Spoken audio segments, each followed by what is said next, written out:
वक्त गुजरता गया और मैं मतलूब वर्म पढ़ने में मसरूफ रहा। कबल हकीम साथ न होते तो मैं इतनी बड़ी हिम्मत कहाँ से लाता। रात की 2:30 का वक्त, कब्रिस्तान का दहशतनाक माहौल और फिर जेम्स के बदरूह का सामने ये सारी बातें अपने बेस पर रोक न थे।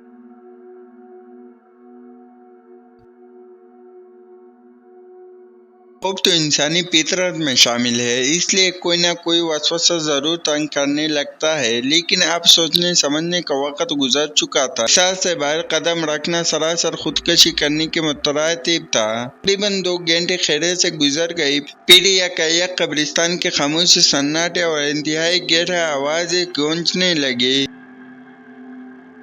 जैसे बहुत से उल्लू मिलकर चीख रही हो। कब्रिस्तान के परसकून माहौल के साथ साथ मेरा दिल और दिमाग भी हलचल मच गई थी। फिर अभी कुछ देर गुजरी थी कि सर से कुछ फासले पर गाढ़ा सा सफेद रंग का दीवार पैदा होने लगा और फिर इस धुएं से आहिस्ता आहिस्ता हमारा गेट फैलना शुरू कर दिया, जबकि हम दोनों इस धुएं में मुकम्मल तौर पर छुप गए। सूरत हाल ने एक दफा तो मेरे जिस्म के तमाम आसाम खोल कर रख दिए थे, मगर मैंने वजीफा पढ़ना तर्क न किया। कुछ देर तो यही सूरत हाल रही। फिर आहिस्ता आहिस्ता जिस तरह धुआं फैला था, जिस तरह छत गया, कोशिश तो मेरी यही थी कि आंखें बंद करके कामिल तवज्जो के साथ वर्क करता रहूं। फिर ऐसे खौफजदा कर देने वाले माहौल में ये बड़ा मुश्किल काम था, इसलिए जरा ऐसे कटके पर मेरे आंखें खुद ब खुद खुल जाती थी। धुआं छूटने पर मैंने दोबारा आंखें बंद कर ली, लेकिन एक खौफनाक गड़ाहट ने मुझे आंखें खोलने पर मजबूर कर दिया। सर से कुछ फासले पर मुझे आग के तरह रोशन 2 आंखें नजर आई। अंधेरे में गौर से देखा तो ये इंतहाई बदसूरत शक्ल का जानवर था। जिस्म पर लंबे सियाह बाल लटक रहे थे। वो 2 पाँव पर इंसान की तरह खड़ा हमें गोड़े जा रहा था। मैंने खौफजदा नजरों से हकीम साहब की तरफ देखा। इनकी निगाहें भी इसी पर जमी हुई थी। हमें अपनी तरफ मुतवज्जो पाकर इस बदसूरत जानवर ने अपनी मुंह से एक जोरदार चटकार निकाली और अपना पाँव जोर से जमीन पर मारा।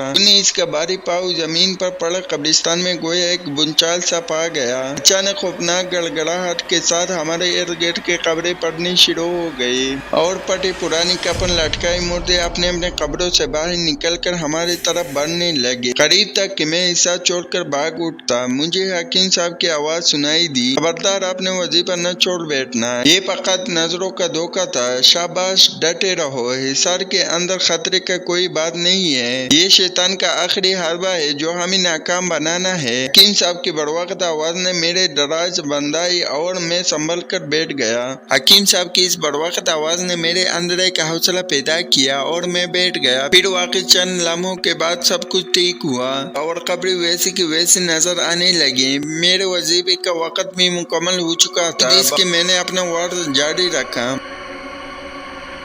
अभी मुकर्रर तादाद से चंद मरतबा ज्यादा पढ़ पाया था। सामने मौजूद जेम्स के कब्र ने जोर जोर से हिलना शुरू कर दिया। मेरी निगाह जेम्स के कब्र और होंड वर्ड में मसरूफ थे। तब कब्र के ऊपर गदला सा धुआं दिखाई दिया और चंद लम्हों के बाद धुआं जेम्स के रूप में दहाड़ गया। जेम्स की वो डेड बॉडी थोड़ी देर तक मेरे तरफ घूरता रहा, फिर हाथ बढ़ाती हुई मुझसे रोटियों का मुतालिबा किया। तब मैंने इस किस्से कब्र को करार लेती हुई 3 मरतबा इससे अपने ताबी होने का इकरार लिया। तब शर्त के मुताबिक मैंने रोटियां हिसार से बाहर उछाल दिए, जो फौरन उसने चपट लिए। फिर मैंने प्रोग्राम के मुताबिक उसे हमेशा के लिए कब्र में चलने जाने का हुक्म दिया। इस पर जेम्स के रूह ने इकरार में गर्दन हिलाई और हमेशा के लिए अपने कब्र के अंदर चली गई।